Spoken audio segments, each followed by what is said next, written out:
안녕하세요. 전 서울에 살고 있는 40대 전업주부입니다. 막장 드라마 같던 일이 시댁을 휩쓸고 지나간 것도 벌써 10년이 다 되어 가네요. 살면서 이런 일을 겪는 사람이 몇이나 될까 생각하며 살았는데 사연을 듣다 보니 생각보다 꽤 많은 사람이 삶에서 막장을 마주하고 있더라고요. 그래서 저도 용기를 내어 사연을 보내봅니다. 사건이 일어날 당시 남편과 전 결혼한 지 2년째 되는 부부였어요.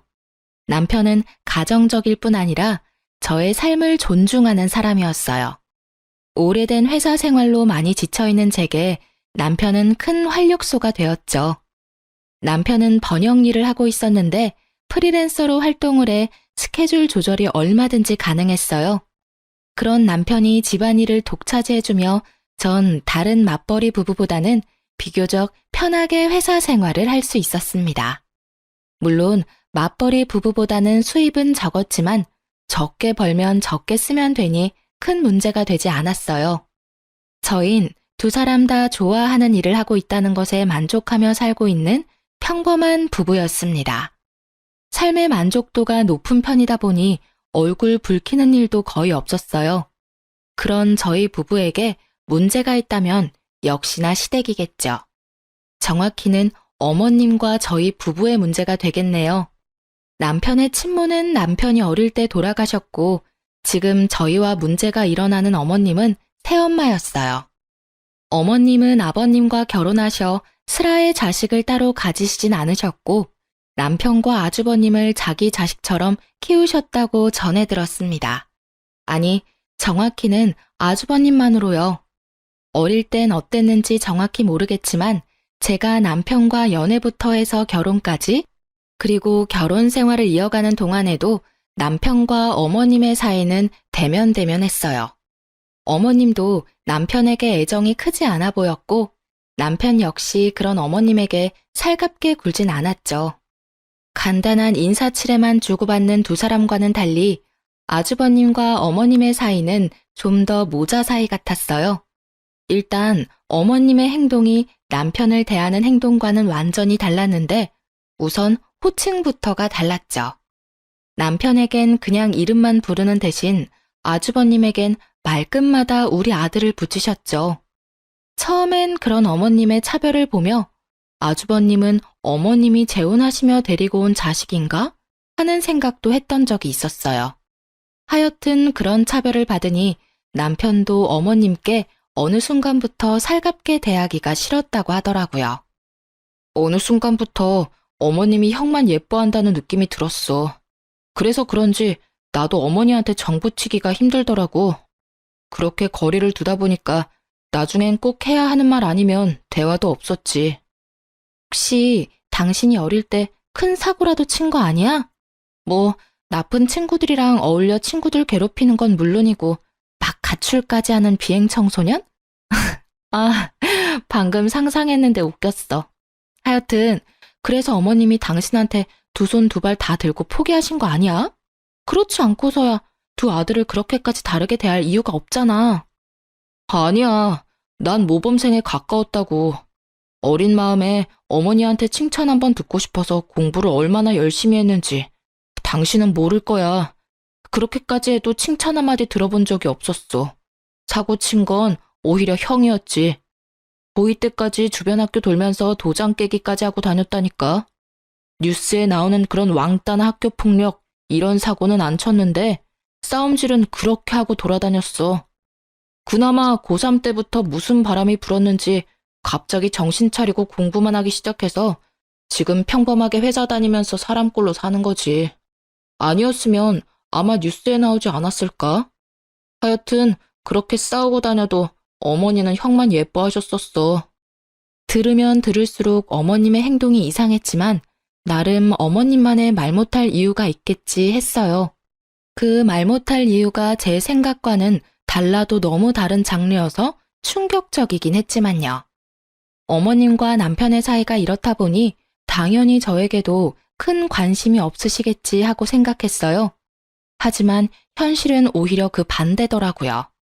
어머님은 남편에게 받지 못한 효도를 저에게만큼은 받고 싶으신 건지 저를 들들 볶기 시작하셨어요.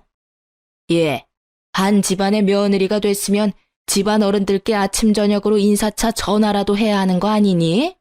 내가 아침 저녁으로 얼굴 비추라는 것도 아니고 너 편하라고 전화로 대신해 준다는데 그게 뭐가 그렇게 힘이 든다고 전화 한 통이 없는 거니? 꼭 이 다 늙은 노인네가 너한테 전화해서 이런 소리까지 해야 하나 이 말이다. 아침 저녁으로요? 그래, 왜? 싫으냐? 넌 밤새 노인네들이 무사한지 궁금하지도 않은 게야? 밤새 일이 있어봤자 얼마나 큰일이 있다고. 아니, 어머님 말씀이 100번 옳다고 해도 시댁엔 어머님의 관심과 사랑을 독차지하고 있는 아주버님도 계시는데 제가 굳이 아침 저녁으로 연락을 해야 하나요? 전 고민할 필요도 없는 고민을 하느라 대답할 타이밍을 놓쳤고 어머님은 재빠르게 다음 요구사항을 내놓고 계셨죠. 그리고 집에는 왜 이렇게 안 오는 게야? 적어도 주말에 한 번씩은 들려서 얼굴도 보고 해야 하는 게 기본 아니니? 아, 어머님, 전화는 자주 드리도록 노력할게요. 그리고 찾아뵙는 것도 노력해보는데 아무래도 직장 생활을 하다 보니까 주말마다 찾아뵙는 건 힘들 것 같고요. 힘 닿는 대로 자주 찾아뵙도록 할게요. 이것 봐라. 결국 내 뜻은 다 무시하고 네 뜻대로 다 하겠다고 하는구나. 어쩌다 이런 고집 센 것이 며느리로 들어와서는. 고집이 아니라요, 어머님. 지키지 못할 약속은 하고 싶지 않아서 그래요. 말로만 네 알겠어요, 어머님 하고선 못 지키게 되면 그게 더 어머님 마음을 상하게 만들 수 있다고 생각하니까요. 그러니까 너무 섭섭하게만 들으시지 마시고 제 상황도 좀 이해해 주세요. 어휴, 요새 며느리들 무섭다고 하더니 널 보면 진짜 그 말 틀린 것이 하나 없구나. 어찌 시어미 말에 단 한마디도 지는 법이 없니? 이러니 내가 널 예뻐하려야 예뻐할 수가 있겠니? 늘 이런 식이었어요. 과한 요구를 하시면서도 전혀 과하다고 느끼시지 않는 어머님과 곧 죽어도 빈말은 하지 않는 저. 그야말로 칼과 방패의 싸움과도 같았어요. 하지만 그런 저도 며느리였고 계속 무시하기엔 곤란한 상황인 것도 분명했죠. 그래서 전 남편을 어르고 달래 한 달에 한 번 정도 시댁으로 향했어요. 이런 저희 부부가 어머님의 마음에 들 리가 없었고 그렇게 저희 부부와 어머님은 얼굴 붉히는 일이 많아졌습니다. 어머님은 남편은 혼낼 수 없으니 저에게 이상한 꼬투리를 잡으시며 저를 혼내기 일쑤였고 그런 모습을 지켜만 보고 있을 리 없는 남편은 제 방패막이가 되어 어머님과 거침없이 맞서고 남편의 행동에 마음이 상할 대로 상해버린 어머님은 절 또 괴롭히셨죠. 그렇게 반복되는 상황은 정말이지 지겹고도 최악이었죠. 그러던 어느 날 저에겐 한 줄기 빛과도 같은 소식이 전해졌습니다. 그것은 바로 아주버님의 결혼 소식이었죠. 결혼에 관해 아무 말도 없던 아주버님의 갑작스러운 결혼 발표는 시댁 식구에겐 큰 기쁨을 가져다 주었어요. 물론 저에게도요.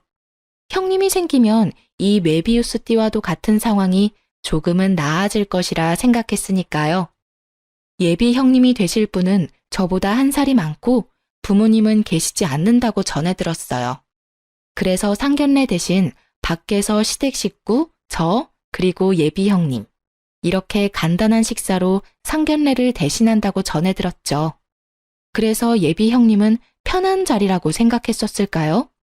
약속 장소로 나간 저는 경악을 금치 못했습니다. 예비 형님은 제 입이 다 벌어지게 시원한 차림으로 약속 장소에 나타나시더군요. 형님은 눈을 어디에다 두어야 할지 알 수 없는 깊이 파인 끈 민소매에 아주 짧은 반바지를 입고 있었어요. 그 당시 계절이 여름이긴 했지만 좀 과하게 드러냈더군요. 저요, 그렇게 고지식한 사람 아닙니다. 저도 숨쉬기도 힘든 날씨엔 민소매도 입고 짧은 반바지도 입어요. 그런데 상견례를 대신하는 자리에 그런 차림은 아니지 않나요? 전 별것도 아닌 것에 내가 너무 오바해서 생각하나 하는 마음에 식구들의 눈치를 살피니 모두 저와 같은 생각인지 표정이 어둡더라고요. 단 한 사람, 어머님만 빼고요. 어머, 우리 맏며느리가 될 아가씨는 더위를 많이 타나 보구나. 젊어서 그런지 그런 옷도 잘 어울리는구나. 연예인 같아. 그렇지 않아요, 여보? 어? 뭐, 그런 것 같기도 하고. 어머, 연예인이요? 감사합니다, 어머님. 식사 나오기도 전 파혼 이야기가 나올 수도 있겠다는 제 예상과는 달리 어머님은 진심으로 형님을 마음에 들어 하시더라고요. 도무지 개념이란 없어 보이는 형님이 왜 마음에 쏙 드신 것인지 저와 남편은 이해할 수 없었지만 어찌되었든 식사 자리는 잘 마무리되었어요. 자리가 마무리될 때쯤 형님이 자신이 그래도 맏며느리이니 부모님을 모시고 살고 싶다고 했을 땐 아버님까지 크게 기뻐하시며 웃으시는데 뭐 어찌되었든 다들 좋으면 되었다고 생각했어요. 한동안 남편과 저의 대화 주제는 형님이 될 수밖에 없었죠. 아니, 그런데 여보, 형님 말이야. 어른 모시고 살 분처럼은 안 보였는데 정말 의외이지 않아? 뭐 형이 워낙 효자이긴 하잖아. 그러니까 형 뜻에 따라 줬겠지. 그래도 시부모 모시고 사는 게 쉬운 결정은 아니었을 텐데 의외긴 해. 사실 난 처음에 그 옷차림 보고 너무 놀라서 욕이 튀어나올 뻔했다니까. 눈 둘 곳이 없어서 밥 먹는 내내 음식만 보느라 나중엔 목이 다 뻐근하더라니까. 맞아. 당신 계속 고개 숙이고 밥만 먹었잖아. 나 그때 웃겨 죽는 줄 알았어. 당신은 웃겼지? 난 진짜 아팠어. 어쨌든 다 좋다니 됐지 뭐. 행복하게 잘 살았으면 좋겠다. 그러니까. 제발 이제 나한테 관심 좀 줄이셨으면 좋겠어. 형님도 계시니까 좀 나아지시겠지? 내심 기대했는데 저의 기대는 산산이 부서지고야 말았죠. 형님은 말씀하신 대로 시댁으로 합가해 지내기 시작했고 어머님은 형님과 지나치게 짝짝꿍이 잘 맞다 싶더니 둘이 합심해서 저를 괴롭히기 시작했습니다.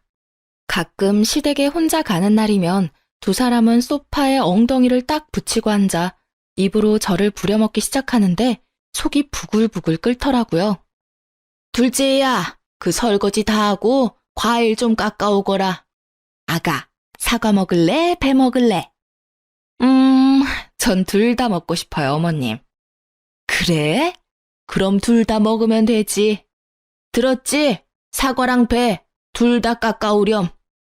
아, 형님, 전 사과랑 배가 어디 있는 줄도 모르는데 드시고 싶으시면 직접 깎아 드시는 게 더 빠르고 합리적이지 않을까요? 참다 제가 이렇게 말하니 돌아오는 대답이 참으로 사람 할 말 없게 만들더라고요. 그깟 과일 깎는 일이 뭐가 그렇게 힘들다고 네 형님을 부려먹으려고 하니? 네 형님은 시부모들 모시고 살면서 평소에 쉴 새 없이 일만 한다. 그런 네 형님이 넌 불쌍하지도 않니? 나 같으면 네 형님이 돕는다고 해도 앉아서 쉬라고 하고 혼자 다 해줄 텐데 어쩜 저렇게나 게으르고 생각이 없는 건지. 그리고 넌 네 형님 일 많이 해서 손에 주부습진 생긴 것도 못 봤니? 그런 거 보고도 형님한테 뭘 해달라고 하고 싶어? 어머님, 저 여기 너무 따가워요. 약을 발라도 소용도 없고 병원을 다시 가봐야 할까 봐요. 그래? 조금 있다가 나랑 병원에 가보자꾸나. 영양제라도 맞아야 하나? 누가 보아도 목이 물려 힘차게 긁은 자국을 주부습진이라 우기며 저에게 일이란 일은 다 미루는데 개념 없는 사람끼리 힘을 합치니 이길 수가 없겠더라고요. 형님 손톱에 곱게 얹어진 네일 장식마저 얄밉게 느껴졌어요. 그나마 가끔 있는 일이니 참고 넘길 수 있었는데 어느 순간부턴 새 식구 핑계를 대며 주말마다 부르기 시작하는데 진짜 미칠 지경이었습니다. 남편도 딱히 달가워하는 반응은 아니었지만 아버님까지 연락이 오셔 압박을 주시니 무시할 수도 없는 상황이었어요. 아가야, 이번 주 주말에 올 수 있니? 네? 그게요, 아버님. 제가 평일에 출근도 하고 야근도 많아서 주말에 좀 힘들 수도 있을 것 같아요. 그러지 말고 웬만하면 좀 오거라. 집에 새 식구가 들어온 지가 언젠데 첫째네랑 너희 아직까지 서먹서먹하지 않느냐? 그게 자주 못 봐서 그래. 얼굴 익힐 때까지만이라도 자주 와주렴. 아가, 이 압이 부탁이야. 네, 알겠어요, 아버님. 그럼 주말에 뵐게요. 이렇게까지 말씀하시는데 도저히 안 갈 수가 없더라고요. 어떤 분들은 새 식구도 들어왔고 가족들이 있을 땐 일도 시키지 않는데 시댁 가서 밥 먹고 오는 일이 뭐 그렇게 미칠 지경이냐 하고 궁금해하시는 분들이 계실 텐데요. 네, 저도 처음엔 그렇게 좋은 생각으로 남편과 시댁으로 갔습니다. 하지만 어머님은 저희의 좋은 마음을 싹 다 망쳐놓기에 부족함이 없으신 분이었죠. 제가 다 만든 음식을 형님에게 간을 보라고 시키시곤 마치 형님이 한 음식처럼 아버님께 드리는 건 약과였고 남편과 제 앞엔 나물, 김치 반찬만 밀어주시고 고기를 비롯한 각종 메인 음식은 나머지 식구들 앞에 몰아놓고 드시더라고요. 혹시나 제가 남편을 챙겨주기 위해 젓가락이라도 들이밀 때면 참 뻔한 방법으로 절 제지하셨어요. 둘째야, 네 아버님 국이 입맛이 맞으신가 보구나. 가서 국 좀 더 떠다 드리거라. 네? 아, 네. 국만 더 드리면 될까요? 괜찮은데 당신도 참. 우리 며느리 밥도 제대로 못 먹게. 아가, 난 괜찮으니 앉아서 마저 식사하거라. 괜찮기는 아까부터 다 먹은 국그릇 바닥만 긁고 계셨으면서. 오늘 국이 맛있긴 하죠? 그거 당신 맏며느리가 특별히 신경 써서 끓인 거예요. 그러니 한 그릇 더 하세요. 당신이 맛있게 많이 먹어줘야 맏며느리가 더 힘내서 실력 발휘를 하죠. 그게 또 그렇게 되는 건가? 그럼 한 그릇 더 먹어야지. 아가, 미안하지만 한 그릇 더 부탁하마. 이런 상황이 반복되니 알겠더라고요. 어머님은 저와 남편을 그냥 무시하는 것도 아니고 개무시를 한다는 사실을요. 그렇지 않아도 사이가 좋지 않았던 어머님과 저희 부부 사이는 아주버님의 결혼과 동시에 더욱 나빠지기 시작했어요. 어머님의 시집살이도 힘들었는데 거기다 형님까지 보태고 나서니 사이는 더욱 나빠지고 전 더 힘들어졌어요. 그래도 남편은 키워주신 정을 생각해서 참아보려고 노력하더군요. 그런 아들의 노력을 아시는 건지 모르시는 건지 어머님은 생전 남편에게 하지 않던 전화까지 해대시며 남편의 속을 긁기 시작했어요. 저와 남편은 정말 미치겠단 말이 딱 맞을 정도로 스트레스를 받기 시작했고 남편은 휴대전화가 울리기만 해도 미간을 찌푸릴 만큼 예민해졌고 전 머리카락이 우수수 빠지기 시작하더니 30대 초반의 나이에 원형 탈모가 생기고 말았습니다. 그리고 결국 남편은 어머님의 전화 공격에 폭발해버리고야 말았어요. 예, 넌 그렇게 집에 오기가 싫으니? 네? 다짜고짜 전화하셔서 그게 무슨 말씀이세요? 무슨 말씀?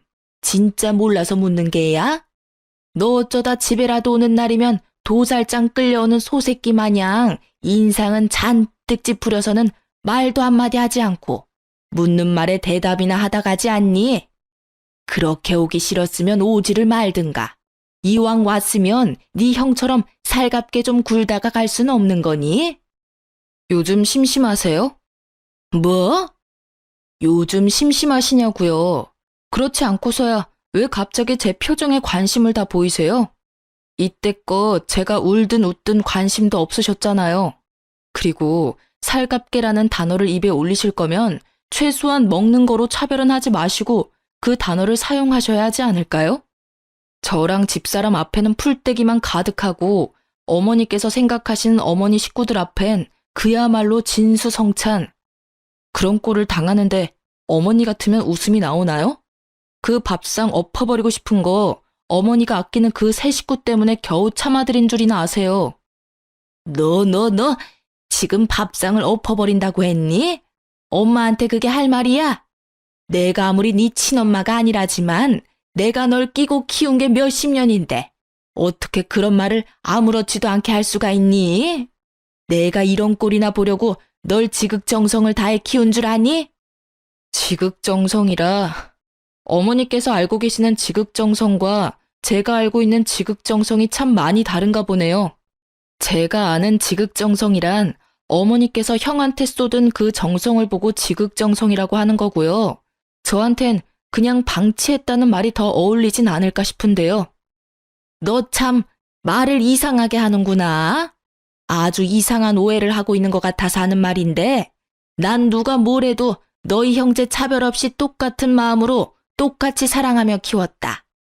너희 둘 다 내가 낳진 않았지만 마음으로 낳은 자식인 건 같은데 내가 왜 두 아들을 차별두며 키우겠어? 그러니까요. 저도 그게 참 이해가 되지 않긴 한데 어머니는 그 이해되지 않는 행동을 참 꾸준히 하시더라고요. 이참에 도대체 왜 그렇게 저한텐 모질게 대하셨는지 이유라도 떠오르시면 꼭 이야기해 주시고요. 끊기 전에 마지막으로 한 말씀만 드릴게요. 저요, 어머니께서 저한테 차별하시든 무관심을 주시든 아무 상관없거든요. 그런데 제 집사람한테도 그런 식으로 대하는 거 저 못 참습니다. 그런 취급이나 받으라고 저한테 시집 오라고 한 거 아니고요. 그런 취급 받을 사람도 아니고요. 그러니까 한 번만 더 형수님이랑 집사람 차별해서 대하시면 저 다신 그 집 안 갈 거니까 그런 줄 아시고 들어가세요. 이만 끊겠습니다. 남편은 언성을 높이며 폭발해버렸고 전 그런 남편이 참 고맙고 멋있으면서도 불안했어요. 남편에게 한 소리를 들은 어머님이 절대 그냥 넘어가실 리가 없기 때문이었죠. 아니나 다를까 말을 어떻게 전하신 건지 크게 화가 나신 아버님께서 전화하셨고 그날 남편은 아버님과도 언성을 높이고야 말았습니다. 도대체 무슨 말을 했길래 네 엄마가 저렇게 서럽게 울어? 다 들으셨으면서 뭘 또 물으세요? 다 들었더라도 네 상황은 또 다를 수도 있는 거 아니냐? 그러니 말해봐. 도대체 네 엄마랑 왜 그렇게 싸웠는지 말이다. 이때껏 잘 참던 네가 이번엔 참지 않은 데엔 그럴 만한 이유가 있을 거 아니냐? 제가 말씀드리면 믿기는 하실 거예요? 아버진 늘 제가 무슨 말을 해도 어머니 편이셨잖아요. 네가 나이가 몇 살인데 네 편 내 편을 따지는 게야? 제가 오죽하면 이 나이 먹고 편을 따지겠어요. 하긴 이런 생각은 애초에 하시는 분이 아닌데 제가 괜한 어리광을 부렸네요. 그런데요, 아버지, 제가 처음부터 이랬을까요? 그리고 처음부터 참기만 했을까요? 저도요, 말도 해보고 때도 써보고 울기도 해봤는데 아무도 제 이야기는 들으려고 하지도 않으시니까 입을 닫았던 거예요. 그러다 보니 지금 같은 순간에도 하고 싶은 말이 없는 거고요. 아휴, 이 녀석아, 나도 다 알고 있다. 네 엄마가 너보다 네 형에게 더 관심을 쏟고 있는 거. 그건 너도 알다시피 네 형이 장남이기도 하고 워낙 살갑게 구니 그런 것이 아니냐. 그러니 너도 지금부터라도 네 엄마한테 마음을 좀 열고 살갑게 굴면 얼마나 좋아. 또 제 잘못이죠. 어머니는 저한테 마음을 활짝 열고 잘 대해주시는데 제가 마음이 꼬일 대로 꼬여버려서 어머니한테 배은망덕하게 굴고 있었네요. 죄송합니다. 어머니께도 둘째 아들이 죄송하게 생각한다고 전해주세요. 그리고 한동안은 찾아뵙지 못할 것 같습니다. 어머님도 저 보고 싶지 않으실 것 같고요. 뭐야? 지금 부모랑 인연이라도 끊겠다는 그 말인 거야? 그런 뜻으로 드린 말씀은 아닌데 그러고 싶으시다면 그래도 상관은 없어요. 그럼 바빠서 이만 끊겠습니다. 똑 닮은 부자의 한 치의 양보도 없는 전쟁은 결국 이렇게 끝이 나고야 말았어요. 하루에 부모님과 다 싸워버린 남편은 여러모로 마음이 허한지 제 품에 와서 안기더라고요. 전 그런 남편을 꼭 안아주었습니다. 피도 한 방울 섞이지 않은 아들 둘을 마음으로 품어준 아내를 탓할 수도 그렇다고 상처받은 마음을 뿜어내는 아들을 탓할 수도 없는 아버님의 심정도 이해하지 못하는 건 아니었지만 참 그날은 아버님이 원망스럽더군요. 제 품에 안긴 남편은 이윽고 눈물을 흘렸고 그날 밤 저흰 함께 한참을 울었어요. 어머님도 어머님이지만 아버님과도 감정의 골이 꽤 깊더라고요. 전 그냥 두고만 보고 있을 수가 없었어요.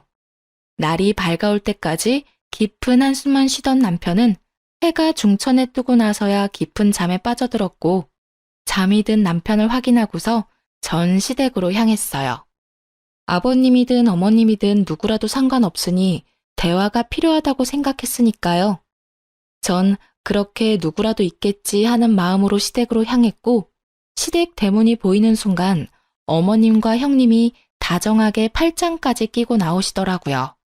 그런데 왜 그랬을까요?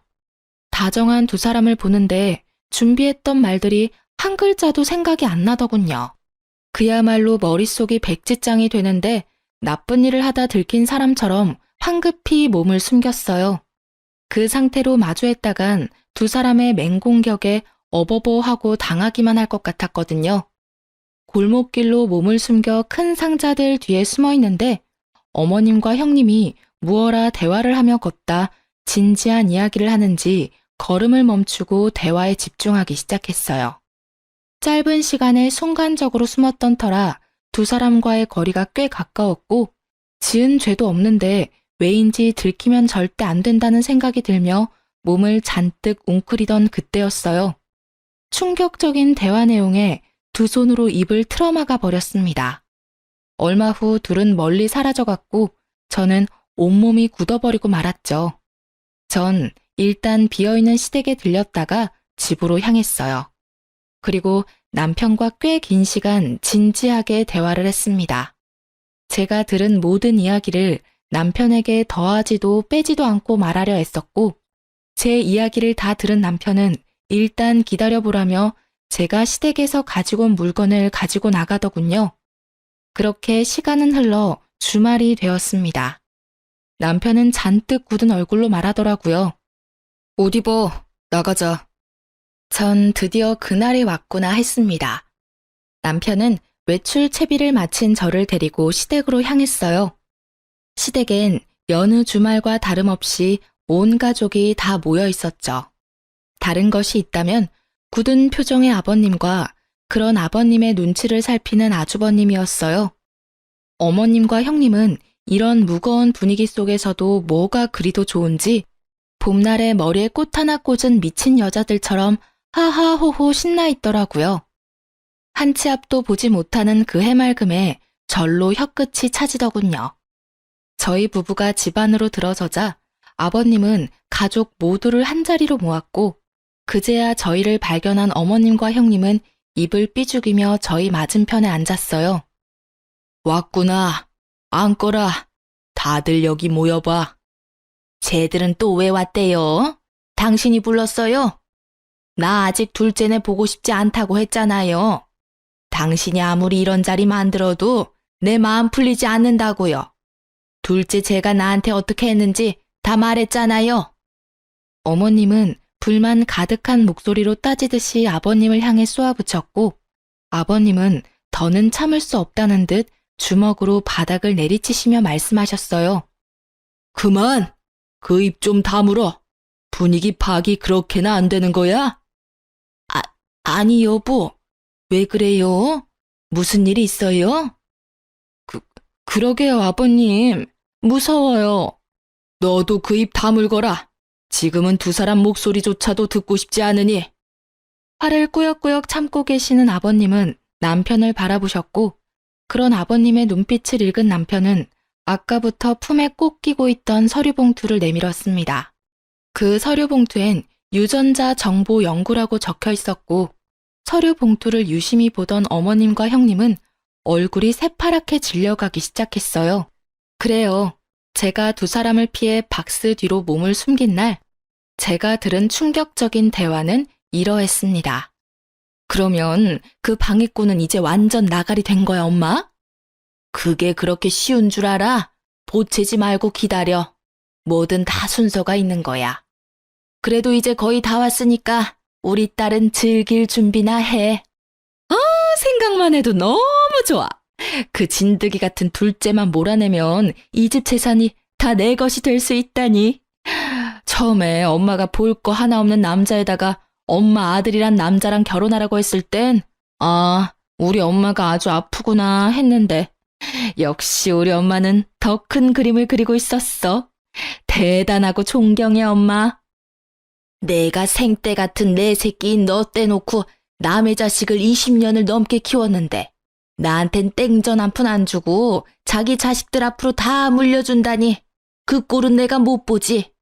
남매끼리 결혼시킨 꼴이라 그게 좀 그렇긴 하지만 뭐 어떠니? 엄연히 피 한 방울 섞이지 않은 남인데. 어쨌든 넌 네 동서나 더 괴롭혀. 더 힘들게 하란 말이야. 이렇게 된 이상 둘째네한테 한 푼도 흘러가게 둘 순 없지. 어떻게 해서든 둘째네랑 인연을 끊게 만들어서 네 남편이 이 집 재산 다 물려받게 만들어야 한다고. 알겠어? 그럼 나만 믿어. 나도 엄마 그렇게 집 나가고 아빠도 일찍 죽어버리고 고아로 산 지난 세월 제대로 보상받아야 하겠으니까. 고아는 무슨, 엄마가 몸만 여기 있었다 뿐이지 야금야금 너한테 해준 돈도 꽤 될 텐데.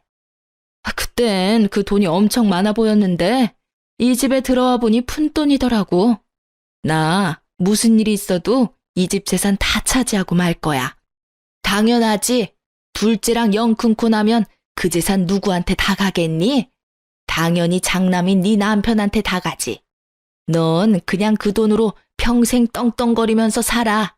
어휴, 이런 당연한 소리 그만하고 밥이나 먹으러 가자. 그 노인네 오늘 일찍 들어온다고 했어.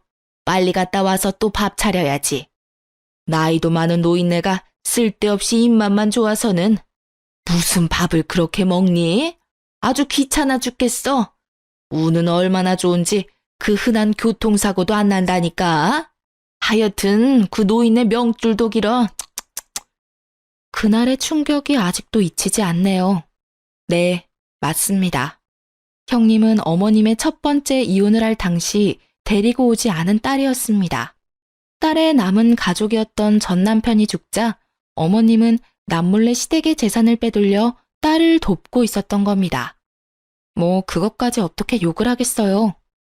하나뿐인 딸이 고아가 되어 이 험한 세상을 혼자 힘들게 살게 생겼는데 엄이라는 사람이 혼자 호의호식하면서 살 수는 없었을 그 맘 전혀 이해가 되지 않는 것은 아니었어요. 하지만 아버님이 자기 자식에게 물려주실 재산이 탐나 부모 자식 간의 연을 끊어놓다뇨. 하물며 가족들을 속이고 어머님의 친딸을 며느리로 끌어들이다뇨. 상식이 통하지 않는 사람인 건 알았지만 정말 제가 생각했던 것보다 더욱 상식이 없는 사람이더라고요. 그 뒤로 무슨 말이 더 오갔지만 멈췄던 걸음을 이어가며 나눈 대화라 자세히 듣지 못했습니다. 사실 더 듣지 않아도 뻔했으니 위험을 감수하며 두 사람을 뒤쫓을 필요가 없었어요. 전 그 길로 시댁으로 들어가 어머님과 형님의 칫솔을 챙기고 여유분 칫솔을 찾아두고 나왔어요. 그 다음부턴 여러분이 들으신 대로 상황이 흘러갔죠. 남편은 아버님과 따로 만나 이 모든 사실을 알렸고 오늘 이 자리가 마련되게 된 것이었어요. 아주버님과 남편에게 했던 이유 모를 차별과 아버님과 남편 사이에서 이간질하던 어머님의 모습, 그 모든 것이 추악한 어머님의 욕심에서 시작된 것임을 알게 된 아버님은 배신감에 치를 떨며 말씀하셨어요. 얼굴 보니 이게 뭔지는 당사자들이 더 잘 아는 것 같군. 그러면 이제 어떻게 된 일인지 직접 말해보게. 도대체 무슨 생각으로 이딴 짓까지 벌인 것이야? 아버님의 호통에 형님은 고개를 푹 숙였고 어머님은 바로 무릎을 꿇으시곤 빌기 시작하셨어요. 여보, 내가 다 잘못했어요. 다 내 잘못이에요. 난 당신하고 결혼해서 배부르고 따뜻하게 잘 지내는데 아빠가 갑자기 죽고 한순간에 고아가 되어버린 내 딸이 너무 눈에 밟혀서 너무 불쌍해서 그랬어요. 늦었지만 이제라도 제품에 끼고 키우고 싶은데 차마 말할 용기는 없고 그래서 첫째랑 결혼까지 시키게 됐고요. 다른 뜻은 없었어요. 정말이에요. 그저 불쌍해서 그랬어요. 아버님은 그 순간 제가 보내드렸던 녹음 파일을 켜셨고 모녀의 추악한 대화 소리가 온 집을 가득 채웠어요. 두 사람의 대화를 엿들었을 당시 전 녹음을 했었고 처음부터 녹음하지 못한 탓에 내용은 짧았지만 남편을 고립시켜 연을 끊어버리겠다는 내용, 아주버님께 모든 재산이 가게 되면 내 딸은 떵떵거리며 살면 된다는 내용은 아주 선명하게 녹음되어 있었으니 모녀의 계획은 알고도 남았죠. 마지막으로 어머님이 혀를 차며 아버님의 명주를 걱정하는 부분에선 어머님과 형님이 동시에 무릎을 꿇고 눈물 콧물 빼며 싹싹 비는데 불쌍하기는커녕 소름이 끼치더라고요. 여보, 나 한 번만 용서해줘요. 내가 진짜 미쳤었나 봐요. 조금 전까지 그저 불쌍해서 그랬다고 하더니 이젠 변명거리도 없는지 그저 잘못했다며 울더군요. 형님은 아주버님께 매달리고 있었고요. 여보, 나 버릴 거 아니지? 우리 사랑했잖아. 난 그저 엄마한테 속아서 그랬어. 내가 진짜 돈만 보고 당신이랑 결혼했겠어? 당신을 사랑하니까 이런 짓까지 한 거지. 내 말 믿지? 나 믿지? 나 안 버릴 거지? 사랑? 네가 지금까지 나한테 한 행동 다 사귀고 기만이야. 내가 이거 소송 걸잖아? 너 그러면 바로 잡혀가. 알고는 있어? 그런 상황에 사랑 타령해 하고 싶어? 사기? 기만? 나 그런 마음도 없었고 그런 거 몰라, 여보. 나한테 그렇게까지 할 거야? 나 사랑하잖아. 아니, 사랑했잖아. 사랑? 비슷한 거 하긴 했지. 근데 지금은 전혀 아니고 지금은 그냥 내 눈앞에서 널 치우고 싶은 마음뿐이야. 그리고 소송 같은 건 안 할 거니까 그 대신 내 눈앞에 다신 네 머리카락 한 올이라도 보일 생각조차 하지 마. 이건 부탁 아니고 협박이니까 잘 새겨듣고. 알겠어? 아주버님의 말을 전혀 알아듣지 못한 형님은 더 거세게 아주버님의 바짓가랑이 붙들며 매달리기 시작했고 아주버님은 거칠게 형님을 밀쳐내셨어요. 어머님과 형님은 더욱 크고 서럽게 울며 싹싹 빌기 시작했고요. 아버님과 아주버님은 그런 두 사람에게 더는 듣고 싶은 말이 없으신지 두 사람을 끌어다 밖으로 쫓아내버리셨습니다. 그리고 그날 아버님은 눈물까지 보이시며 남편에게 진심을 담은 사과를 전하셨어요. 지훈아, 내가 미안하구나. 내 진작 그 여자가 치훈이 너에게는 유달리 모질다는 것쯤은 알고 있었지만 내가 나서서 무엇라 하기는 곤란한 입장이었다. 그래서 그냥 언젠가는 두 사람도 정을 붙일 거라고 했던 게 이 상황을 이렇게까지 만든 것 같아 내가 정말 미안하구나. 이 못난 아비를 용서해 주겠니? 용서라고 할 게 있나요? 가족끼리? 저도 지난번에 버릇없게 굴어서 죄송해요, 아버지. 진심은 아니었으니 마음 푸세요. 그렇게 남편과 아버님은 뜨겁게 화해하게 되었고 계획대로 상황은 마무리되었어요. 저도 뒤늦게 한 사실인데요. 서류 봉투 안엔 아무것도 적힌 것이 없는 A4 용지만 몇 장 들어있더라고요. 유전자 검사라는 것이 생각보다 쉽지 않았다고 하더라고요. 그래서 아버님과 남편은 봉투를 그럴싸하게 만들어 어머님과 형님을 잡을 덫을 만든 것이었다고 하더라고요. 도둑이 제발 저린다고 봉투에 적힌 유전자 3글자를 보는 순간 이 계획은 성공한 것이나 마찬가지였어요. 그렇게 어머님과 형님은 아버님, 아주버님과 이혼을 하셨고 이 막장 드라마와도 같은 상황이 끝난 거라 생각했어요. 하지만 저의 어머님이었던 사람은 정말 뻔뻔하더라고요. 저에게 전화로 하시는 말씀이 그야말로 가관이었습니다. 여보세요? 무슨 일이세요? 아가, 잘 지냈니? 전 덕분에 잘 지내요. 제가 바빠서 그러는데 용건만 말씀해 주시면 안 될까요? 그게 아가야, 네 형님, 그러니까 내 딸이 그렇게 그 집에서 쫓겨나고 나서는 연락도 되지 않는구나. 내가 자기한테 어떻게 했는데 어떻게 그 애가 나한테 이럴 수가 있는지. 에휴. 그래서요? 하소연이나 하시려고 전화하신 거예요? 그래서 말이다. 아가, 내가 갈 데가 마땅치가 않아. 내가 갈 곳이 생길 때까지만 너희 집에서 좀 지내면 안 되겠니? 네? 뭐라고요? 지금 저희 집에서 사시겠단 이 말씀이세요? 그래, 그동안의 정이란 게 있지 않니? 그래도 내가 네 남편을 무려 20년 넘는 세월을 키운 사람인데 그 정도는 해줄 수 있는 거 아니니? 내가 평생 같이 살자고 하는 것도 아니고 나도 그 정도 양심은 있단다. 그저 갈 곳이 정해질 동안만 신세 좀 지잡구나. 순간 이 여자가 드디어 정신줄을 놓고 미쳐버렸다는 생각이 들더군요. 그렇지 않고서야 어떻게 이런 말을 이토록 뻔뻔하게도 할 수가 있는지 전 도대체 이해되지 않았으니까요. 저는 터져 나오는 실소를 참지 않고 말했어요. 어머님, 아니 아줌마 잘 들어요? 제가 아줌마 딸도 아니고 며느리도 아닌데 왜 아줌마를 제가 모셔야 하죠? 잊고 계시는가 본데 우리 엄연한 남이에요. 참 뻔뻔하시기도 하네요. 그이한테 아줌마가 어떤 행동을 했는지 잊으셨어요? 재산에 눈멀어서 가족 간의 영까지 끊어놓으시려고 했다고요. 그렇게까지 하셔놓고 오갈 곳 없으니 저희 집으로 오시겠다고요? 꿈도 참 야무지네요. 그리고 아버님이 돈 좀 드린 걸로 아는데 그 돈은 어떡하시고 이러시는데요? 많진 않아도 그 돈으로 사실 곳 정도는 충분히 얻으실 텐데요. 아줌마? 너 지금 말 다 했니? 내가 너 이러니까 예뻐할 수가 없었던 게야.